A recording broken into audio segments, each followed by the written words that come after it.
best of 3. They played a real game of Dota and they won a real game of Dota. I watched them play a game 2, and they just were there to have fun, and they Yeah. won a game of Dota. It was very convincing both times. I enjoyed it both times, and I cannot wait to see what I have in store today. And as I say that, we go right into the draft.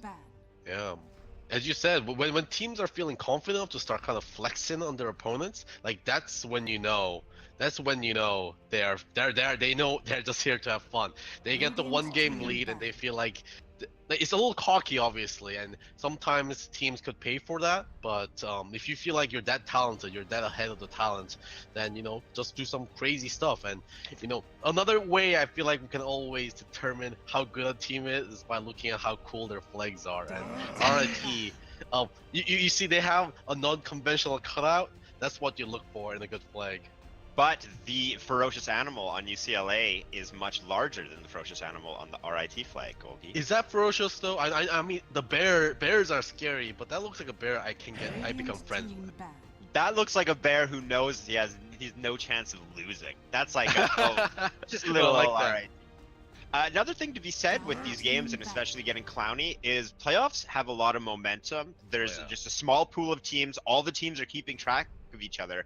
So if you get to go into a game and just style on someone, just play North American Dota and be ridiculous and flashy, that says a lot for momentum. That says a lot for morale. That says a lot for putting pressure on all the teams you're going to face going forwards, knowing that you just went into your round of 16 playoff game and had no problem, not even any competition yet.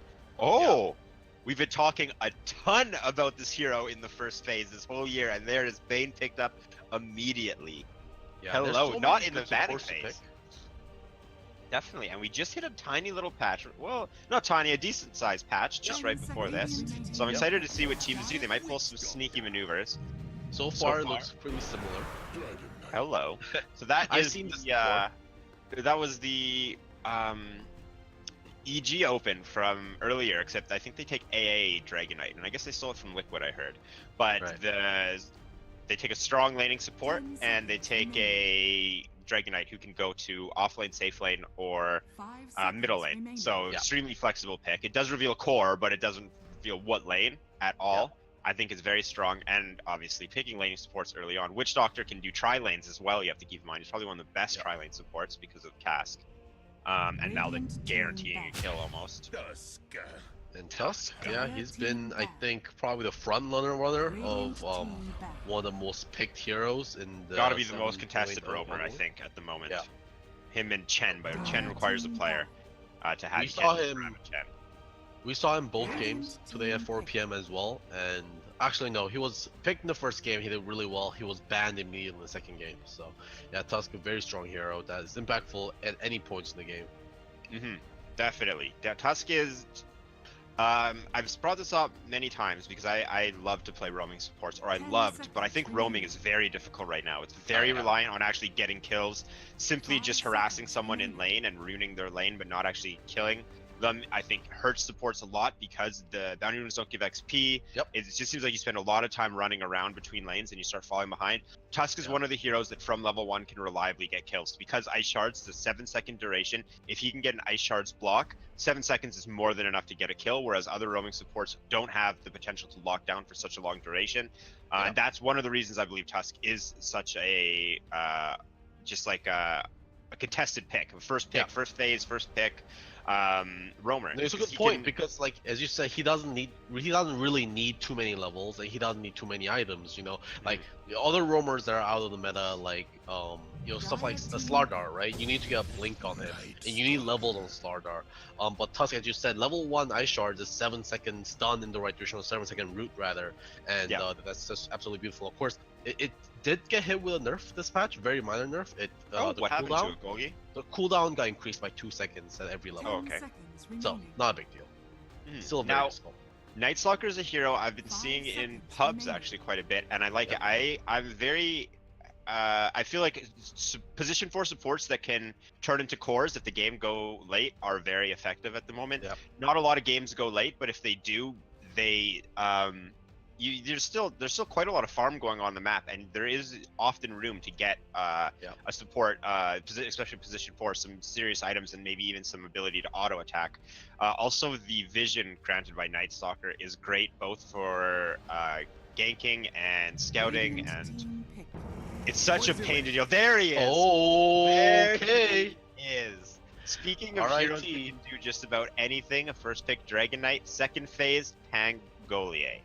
What do you think of this hero, Golgi? Captain's mode ready? I hope so. I mean, we've seen him do some crazy stuff. I mean, Ice just rips apart pubs just playing this hero in the offlane. I'm assuming RIT is gonna run this hero in the offlane. That seems like where the pros are liking to take him, at least within pubs. But we don't know what kind of technology RIT has in their sleeves. Obviously, being a hero that is, I mean, new in Captain's mode, I'm sure these players have played it in plenty in pubs. People might not know exactly how to counter him. I know at least like Bloodseeker is very good against Pangolier, but Bloodseeker is not exactly in the meta though. Magic piercing is very good against him. For example, I know it's not uncommon. Doom will be picked against him because Doom can just eat the Dark Troll Summoner and shoot the net at him to ruin his ult. Right, Bane is good as well, who is actually picked on RIT, unfortunately. And Furion, a hero that I remember talking with you and with our other caster, Wivrix, great guy, throughout the year about how he seems like he should be really good in this meta, but he's not really getting picked. And recently he's been getting a lot of attention. He pushes, he lanes, he can join in on the ganks. Yep. I think they're going to do a great job with Night Stalker being able to run around Furion port in and potentially even grab a mid lane that wants to get mobile with Night Stalker as well on UCLA. I think that's a good point, yeah. Nature's Prophet is so strong in the early game. Yeah, I think that's a very good point because, as you mentioned, the laning phase is so important right now, and Nature's Prophet is definitely a lane winner. Yeah, Nature's Prophet is a real hassle to deal with in lane. One thing I want to talk about with Pangolier is that he can build essentially any way he wants. And so that's why often he goes into the off lane, because if you put him in like the safe lane, for example, you're probably going to want him to be a carry. So essentially a right clicker, but in the off lane you can choose, do you need a frontliner? He can go very tanky. Do you need more damage? He can go with like Javelin Diffusal, maybe even grab another item with procs on it. But you can build Pangolier almost any way you want. So he can fit into almost any game. And that's what I think one of his biggest strengths are. He's just a very safe, very reliable pick. He's always gonna just cause havoc in fights with his ults and with his passive and with all of the procs he's getting off of his swashbuckle. Yeah.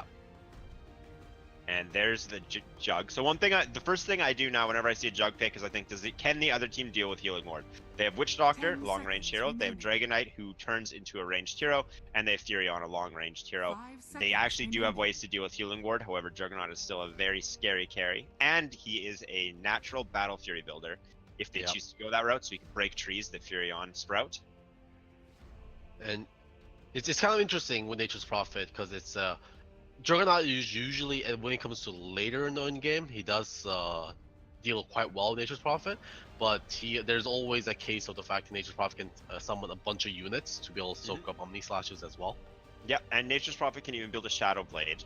Dragon Knight can build a Shadow Blade, and Witch Doctor can build a Glimmer Cloak, or even just get away with a Shadow Amulet. All counters to Juggernaut's Omni Slash. I actually still really like RIT's lineup because it doesn't look like they have a problem taking fights. And what I mean by that is they can initiate and they can get initiated on, and it's not just going to completely dictate the fight from that point. Bane can counter initiate or initiate. Tusk can do the same. Pangolier is very slippery, and so is Juggernaut, both having defensive and offensive capability with both their spells. RIT is an extremely safe lineup to me right now. Strong in lane, strong in mid game, strong fight. They don't have the greatest team fight though at the moment. However, a lot of magic immunity, right, in Pangolier and Juggernaut, and you mentioned that you usually want to see a magic piercing hero, magic immunity piercing hero against Pangolier, and with Juggernaut in the pool as well, it seems like that's almost doubly so here. And they have Tusk, which is probably the classic one you're going to want to grab with Walrus Punch. Being able to Walrus Punch, it's against Juggernaut, having a magic piercing stun is a huge deal because it removes his ability to Blade Fury TP, which is a huge hassle, especially if you're dealing with a Juggernaut who's ahead of you, because he can just start split pushing and Blade Free TP and often not worry about getting killed. So we're going into the last picks. They banned out Timbersaw, UCLA banned out Timbersaw, and Razor's banned on RIT. So Razor did a good ban against the obviously Juggernaut and Pangolier. They both can get damage sap through their match community. And so they didn't want to worry about a Timbersaw mid against their DK. So RIT is still looking for a mid. I would like to see something with a little bit of team fight from RIT. A range core as well, probably.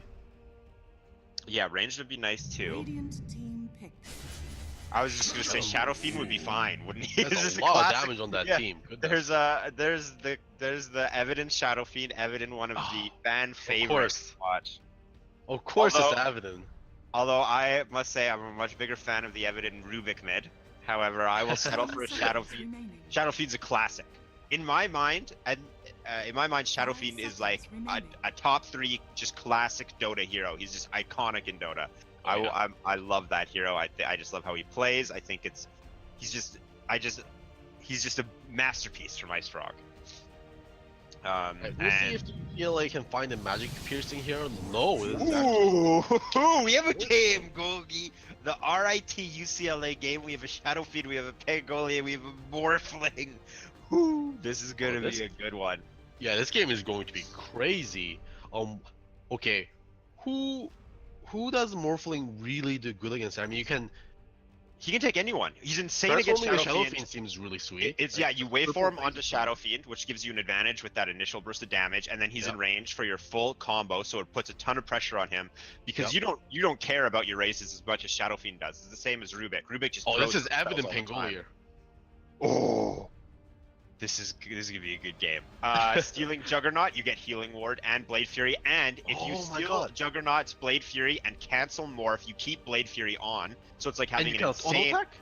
Yeah, you just play Morphling with Blade Fury on. Wait, so you can auto attack? You steal BKB and Ion Shell crazy. Essentially. And you have an AoE damage circle around you. That's yes. Holy crap! That's crazy. What the hell? You go to Pangolier and you all of a sudden become extremely slippery. Otherwise, they switch back. Evidence back on the show. We have to choose who if there's a lineup we like more, but I don't know if that's possible today. But yeah, you're right. Like Juggernaut's like a great steal. Just being able to plop down the Healing Ward and turn back to Morphling sounds incredible just in itself. Prepare for battle. Yeah, so and heading into this game, Blade Fury. We'll just introduce these players real quick here. So over on the UCLA Bruins side, we have Ethan, also with a very stylized name like Evident, playing the Witch Doctor. We got Oliver playing the Nature's Prophet in the top. We got Jay Pinto on the Night Stalker. Got Patience on the Dragon Knight, and finally HIFY playing the Morphling. On RIT, one of the fan favorite teams, one of the teams that are expected to make it to the grand finals, if not win the entire tournament, with their top 50 NA mid player Evident on a classic lane and game dominator Shadow Fiend. Eradicate repping the Arcana on Juggernaut. Evident actually goes and smashes Ro16 in the face to start the game off. Ritz, known as Ritz God by some, is playing Pangolier, his first appearance in a captain's mode game in the Collegiate Star League. Doggy will be roaming with Wirt, Doggy playing Tusk, and Wirt playing Bane. A hero that had a huge rework to start the season and has been contested the entire season because of it.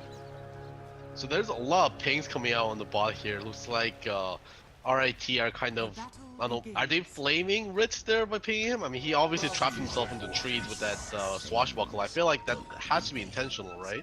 Yes, I believe he knows what he's doing. I think this is a good way to go into a game.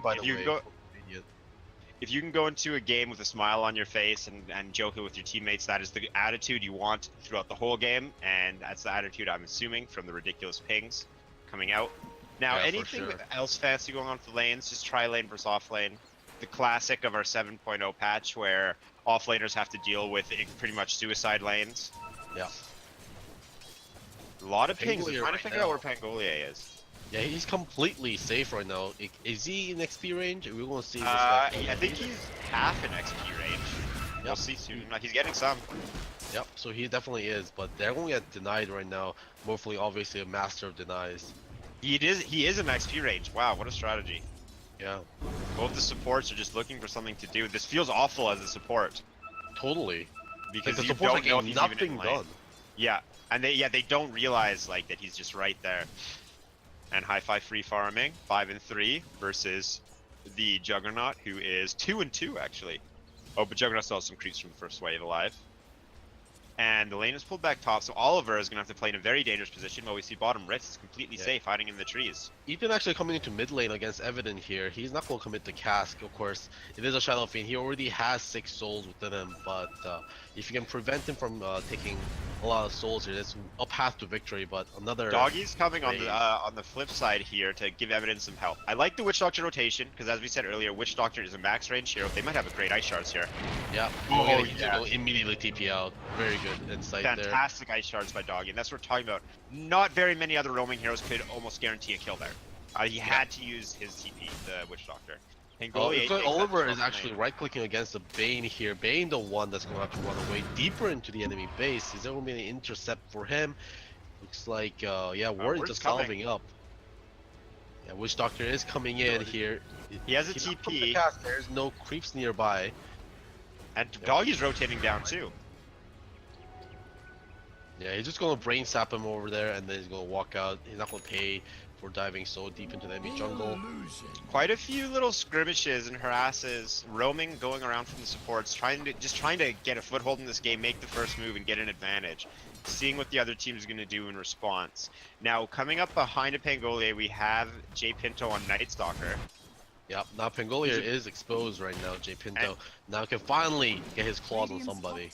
And J Pinto loves this on Night Stalker. Night Stalker is a 6 armor hero, 67 base damage, 740 life, and I believe he has about 3 health regen. So he's not shy to just start hitting an offlaner and trading. He's gonna trade favorably in these early levels, and he doesn't really mind trading his regen, as he has high base regen and he's a support, so he's helping Morphling be uncontested in lane.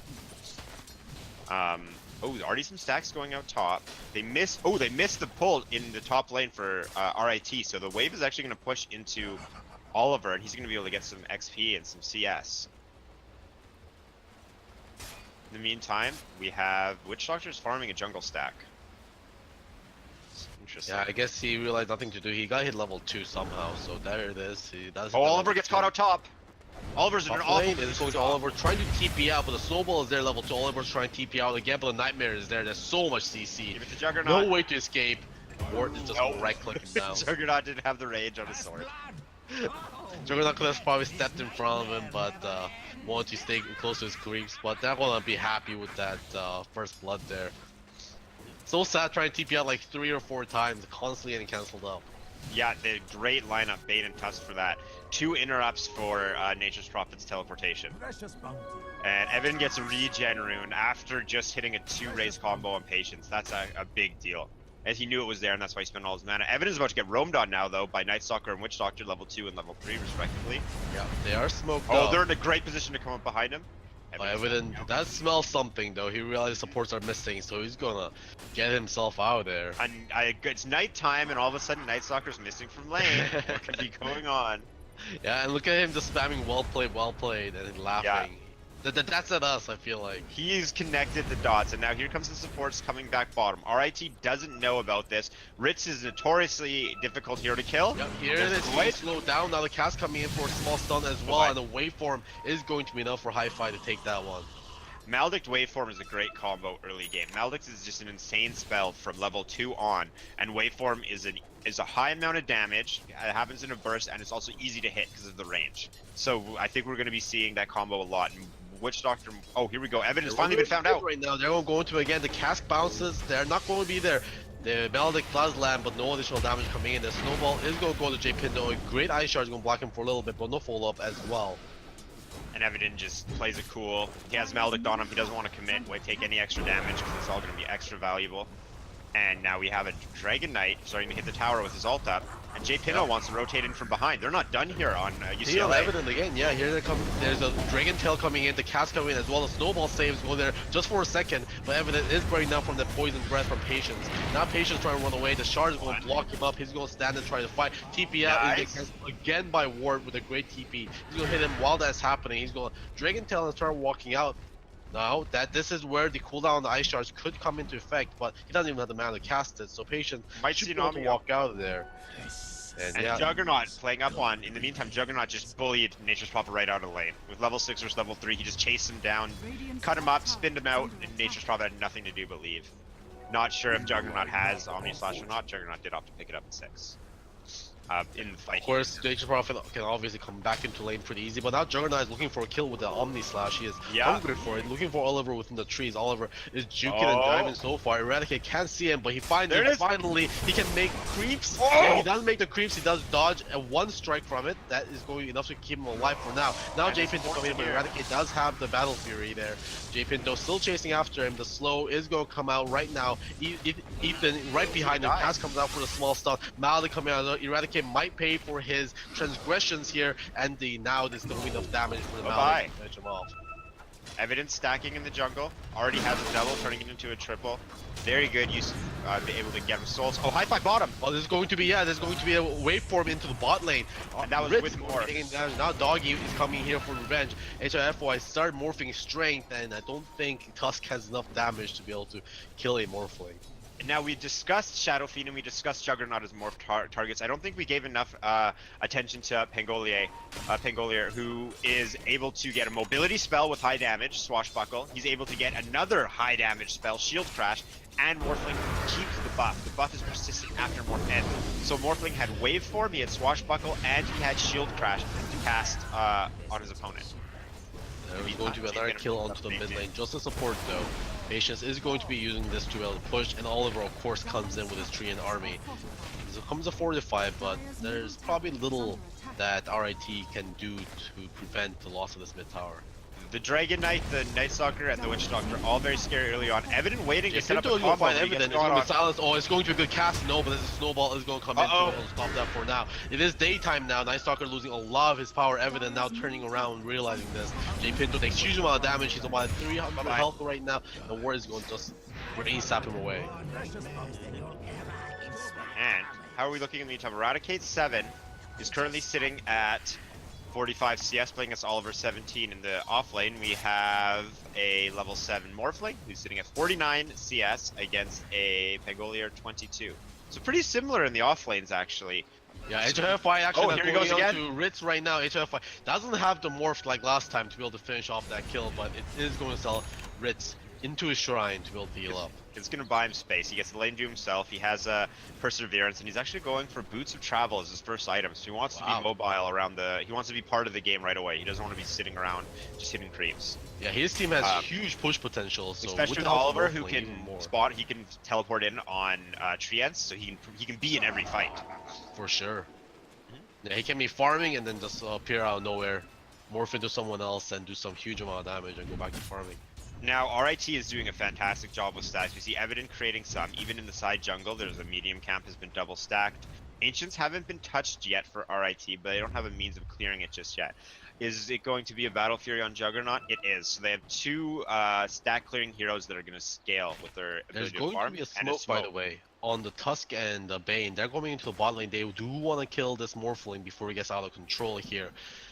Right now they're playing it careful. They don't want to give it away just yet. Are they able to kill Morphling? They might have to settle for the Night Stalker. They're going to pop their smoke. Here comes the snowball. They're going to get onto Morphling. Morphling is starting to morph into strength right now. There's going to be a Rolling Thunder who is... Oh, is he going to get him? He got him. Oh my god! The Roller just barely mentioned this. Oh my god! It's going to be successful. Now, Ethan comes in. He might just necessarily sacrifice himself. My god, Ritz is so close to finding him with the Rolling Thunder. Just about got it. Oh, that would have been humongous.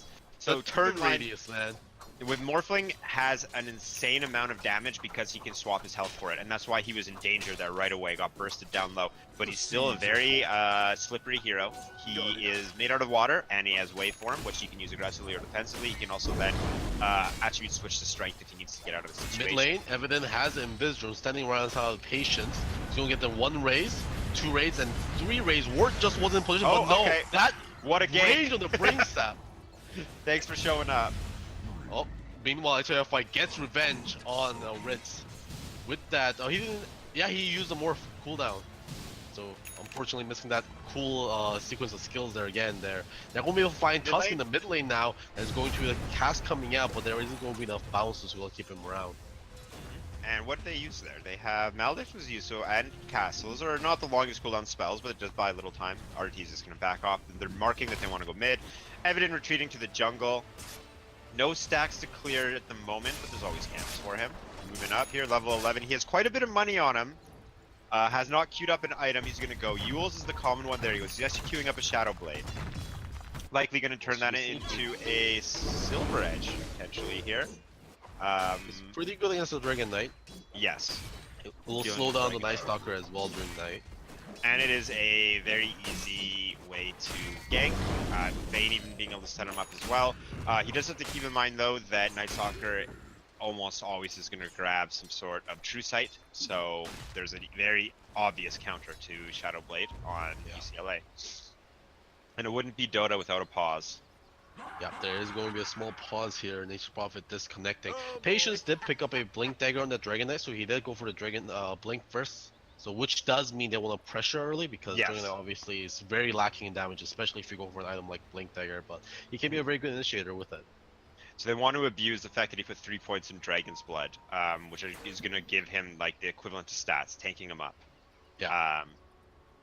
So I like that though. That's like from just a fan of collegiate Dota point of view, that's just a fun build. And this is something I must have talked your ear off, you and Wiverex both this year, casting with you both, where I love Dragon Knight at the moment because of not just how flexible he is in lane, but how flexible he is with item builds. I think there's many ways you can build him. We saw the Armlet Silver Edge was really popular. On a different way to play around is with a blink getting as your mobility item, and you can get that early. You're sacrificing your ability to just sit in lane to be active around the map and offer your team your insanely huge stun, your how difficult your hero is to kill early on with Dragon's Blood, and the fact that if you win a fight, you can easily take a tower with Elder Dragon form. And here we have a huge rotation from UCLA, bringing 4 out of 5 heroes top lane. Dragon Knight has Blink. That's TP out on the Tusk. Juggernaut's by himself. Yep. Eradicate. He's there though. He's not under a ward. He's now they do see it. They're gonna proceed with that smoke right now. Dragon form is up as well. He does get the instant stun right there. He's going to start building spinning, but no, the perfect timing on the cask is going to be there. Here we go on Morphling bottom.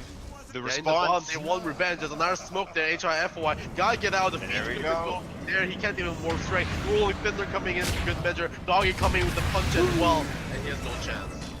I was scared because our RITs didn't use Shield Crash, and I was like, do they have enough damage? Why didn't he use it? Luckily, he knew what he was doing.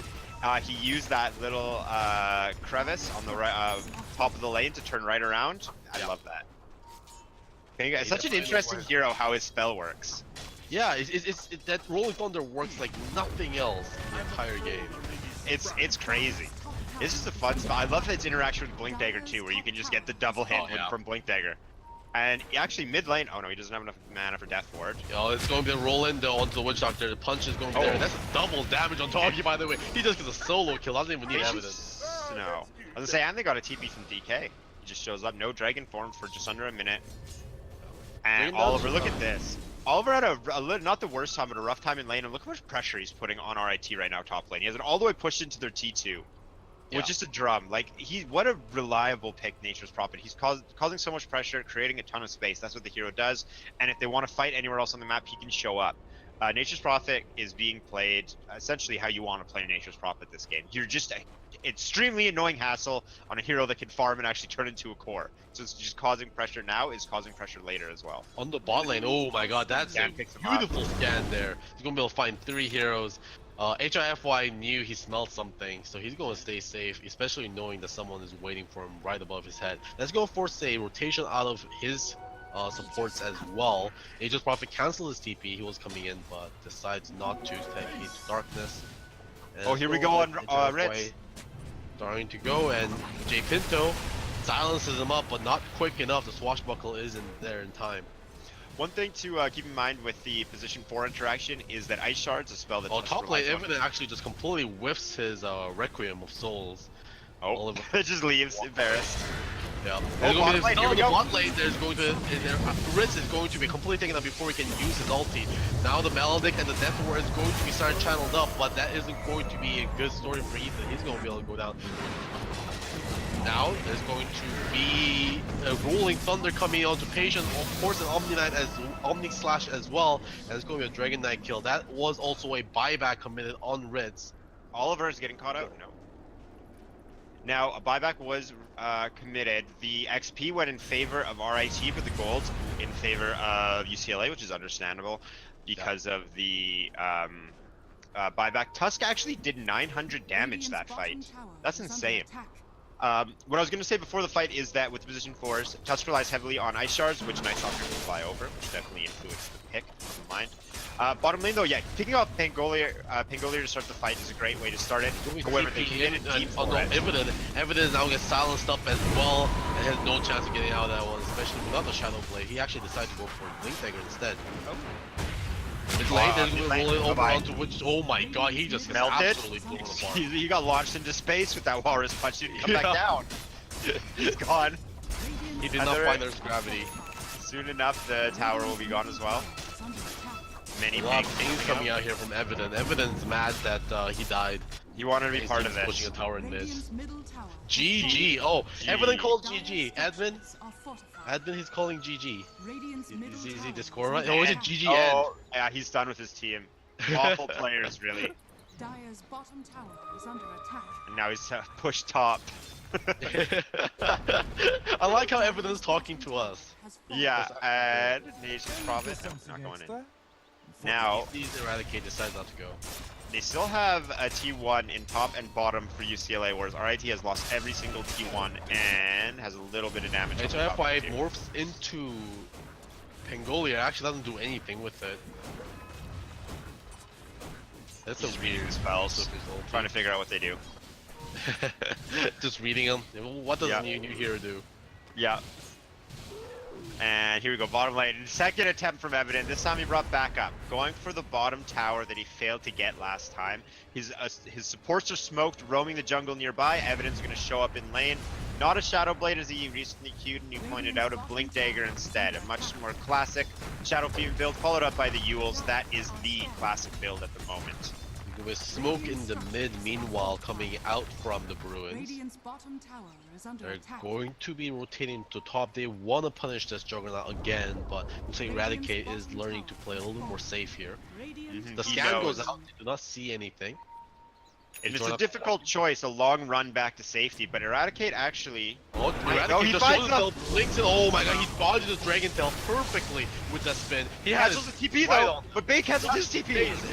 If this now gets snowballed in, there's going to be great shards trapping both here. There's going to be the darkness pop that he's going to fly right over that. Risk coming in with the Rolling Thunder to be able to steal that kill. Expertly navigated by Reds. Now, does Ice Shards bounce back? Pangolier, Rolling Thunder? I believe it does. So it does.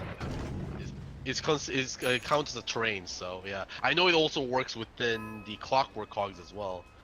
Inside the Clockwork Cogs? Yeah. You will just constantly bounce back and forth.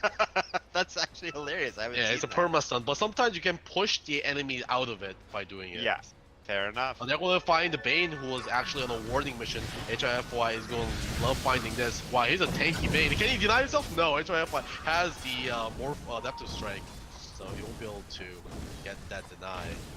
And to pick off on a support, it's not the best kill, but it does open up the map for them a little bit. Patience can finish farming Ancients. He doesn't have Dragon Form at the moment, so there's a lull where UCLA wants to just take a moment, breathe, hit some creeps. In the meantime, Morphling hasn't really finished anything scary. He has a bots, which allows him to get around the map. He's going for a Linken's, which is going to avoid Fiend's Grip. It's going to stop snowballs going from on him. It's going to make it so Evident can't blink Yules and just instant kill him, as Morphling is a hero that sits at a very low HP usually. We're seeing that HIFY is going to sit at actually 1300 HP, which is much safer than some other Morphlings. One of the big characteristics to playing Morphling well is that understanding how much life you need to sit at in case you get jumped. And it's very enticing thing, especially bottom lane right now. No one's in my lane, why don't I just go maximum damage and farm fast and just push my lane? You sit on 400 HP and a support can kill you if they catch you out. Singe grip will just kill you. Yeah, or you just rock a brain sap, kill you in one shot if you want to go all agility. So he's going to sit at 1400 HP, still sitting at 140 damage. This is a very safe way to play Morphling, and he has he's scary, and he's also difficult to kill. He's going to push out bottom, while RIT is going to, as a group, push out top, having 4 heroes. In the meantime, Evan is looking for a trade in towers here. Try if I can just push this in. Juggernaut has great wave clear, and he has healing ward. Both teams just pushing down mid. In the mid lane, there's going to be Yule's. Evident is going to use the Echo Souls. He stands no chance. Oliver blown up immediately. 2 heroes didn't show up to help their team push. Evident deletes his counterpart, Nature's Prophet, and Evident takes his time to just go back to safety. RIT does come in to try to defend the bot lane here of his own. In the top, there is communication. Finding Eradicate. Eradicate is going to TP up on the Death Thur. That's so much damage through that. A little optimistic there. Just eating 3 heroes on him, eating the Death Ward on top of tower. Yeah, just die. He believed. He so believed. The tower doesn't end up getting traded. Alright, caught a little bit more damage over to their tower. He'll just leave him alone. That's the Glimmer Cape, Mana Boots, the classic Dota Plus support build. It's also great on banks. You can Glimmer Cape while channeling Fiend's Grip. And it looks like UCLA wants to do something mid. They have a Morphling and a Witch Doctor. They want to get in. There's no sight. They're going to be joined by a Night Stalker. Yeah. Ritz on Pangolier.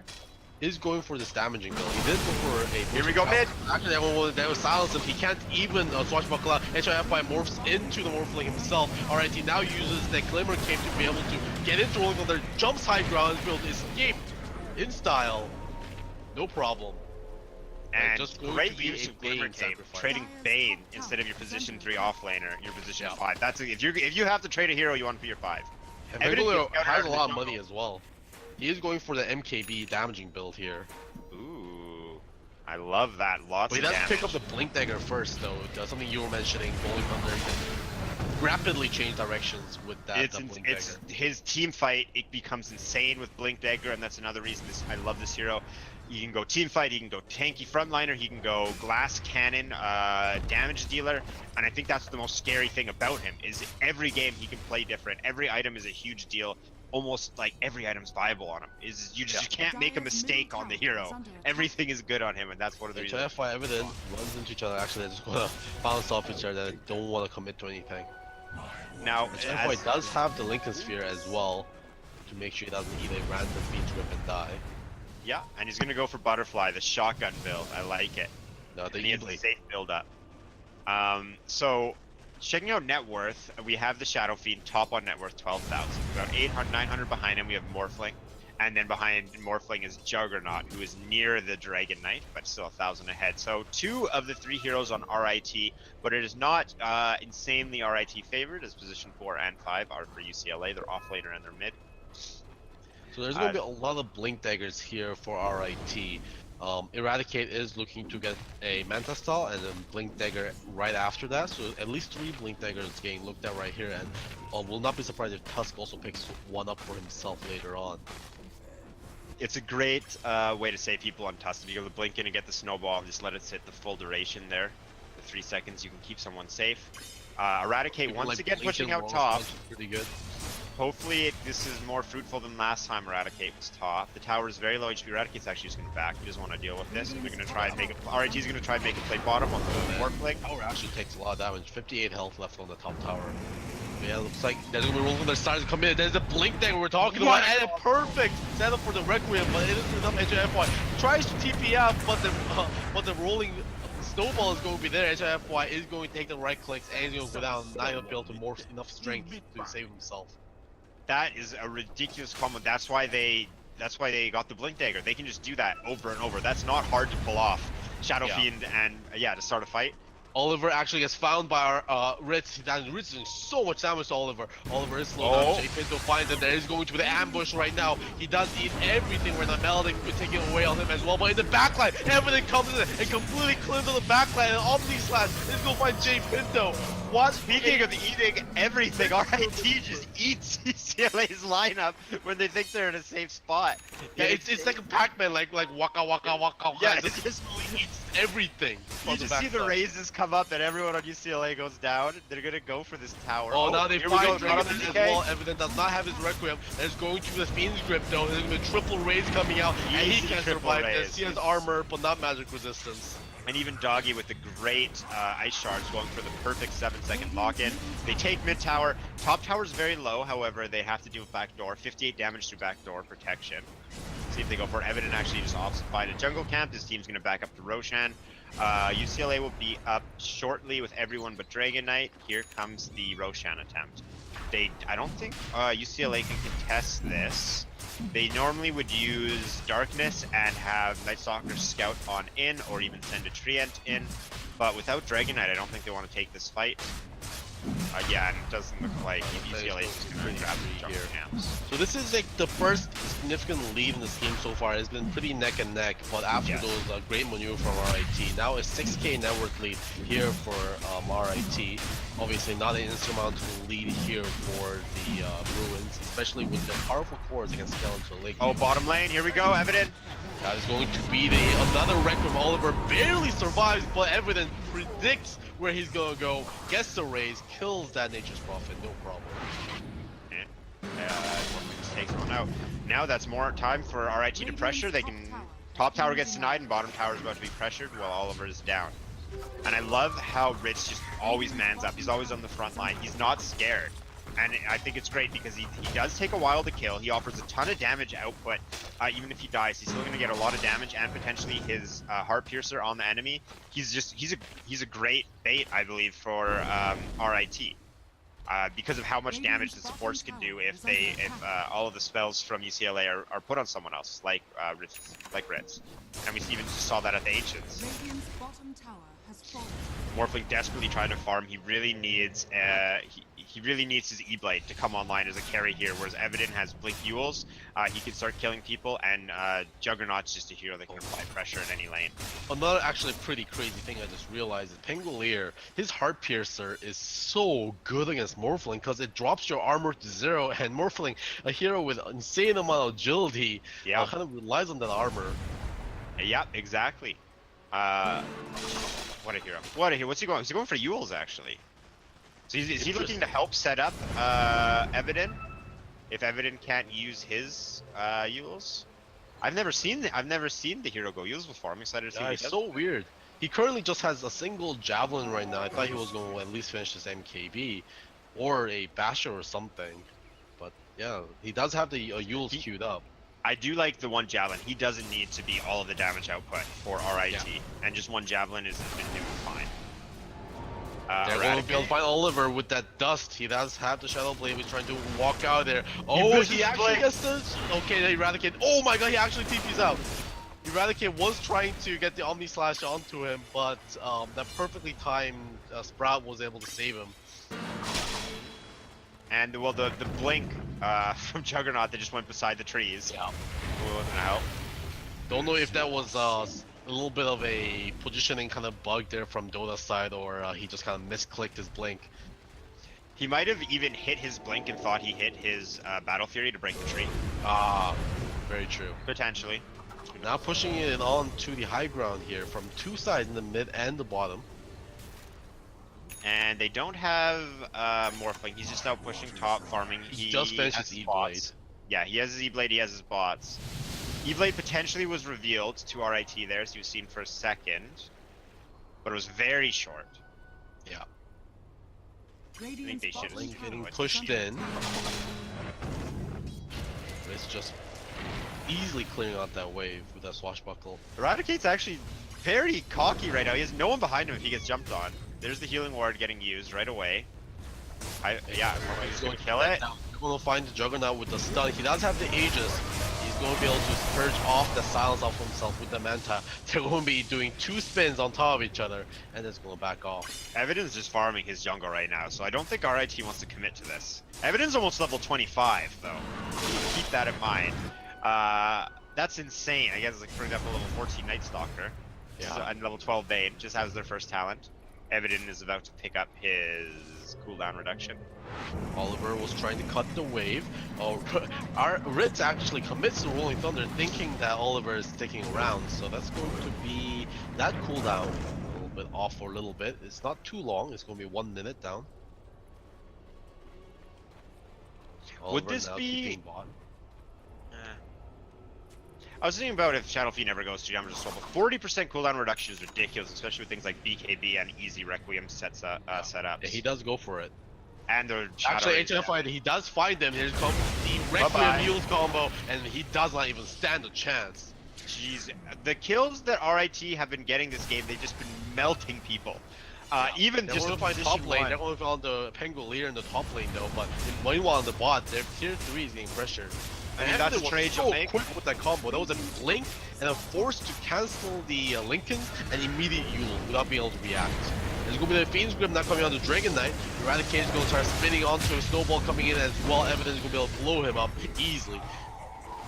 Now, and buyback on the Dragon Knight. No buyback available for Morphle even if they want it. Eradicate still has the Aegis, which is going to expire in 8 seconds. Bye-bye. He does commit to instant Omni Slash kill onto the Witch Doctor.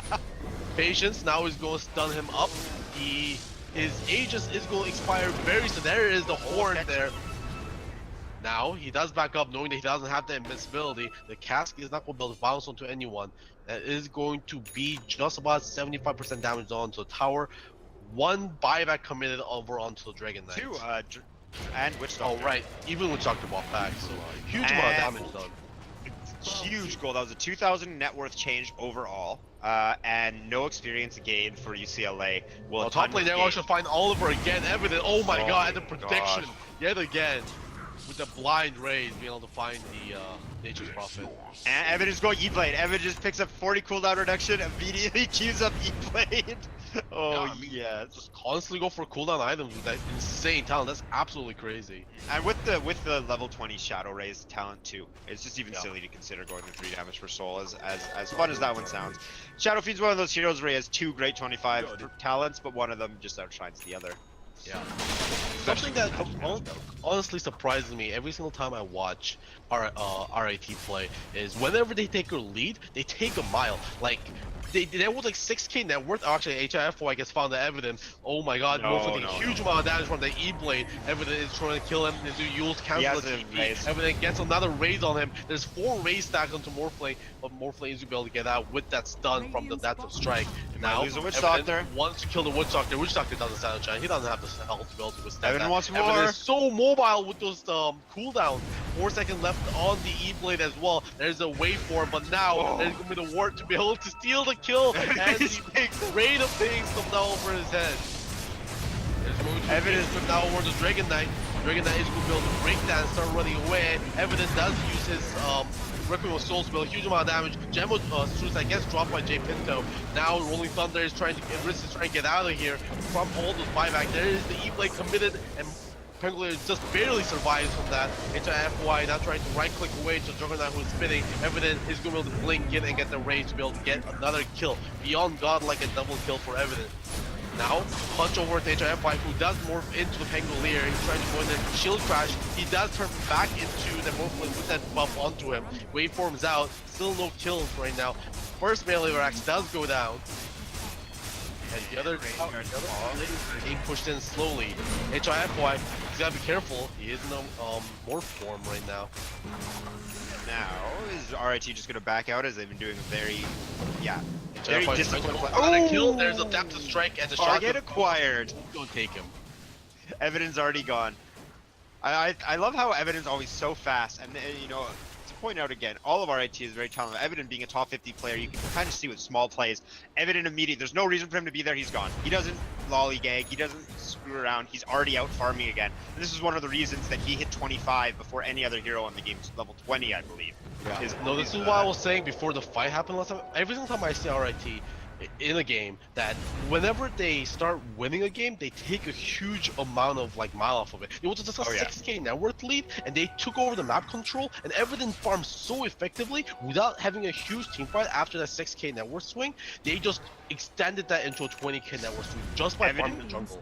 Evident has 10,000 more gold almost exactly than UCLA's top player. 25k on Shadow Fiend to 15k on Morphling. Speaking of going into that high ground push, RIT had a kill on Morphling. And Morphling has to fight knowing he can't die again or else they lose the game, which puts an insane amount of pressure on Morphling to play defensively and take no risks. And that's one of the reasons I RIT would love to be able to find this Shelfing here. He does get the Requiem over to Oliver. He's not going to be able to find him. Actually, he gets it in with the second raise. Now, Doggy trying to lay them up, trying to save his Shadow Fiend. He's definitely a huge amount of damage, but he is surviving for now. Omni Slash does come in and swoops in to kill the J Pinto. Phoenix Grip does go out onto Dragon Knight. He is going to get taken down super easily. HIF has morphed into that Juggernauter say. He does morph back into Morphling with the magic immunity. He's trying to TP out, but he gets cancelled by Snowball. There's Yules as well. His Morphling still right this is going on. He has a lot of health, 4,000 health to be exact, but it's not going to be enough.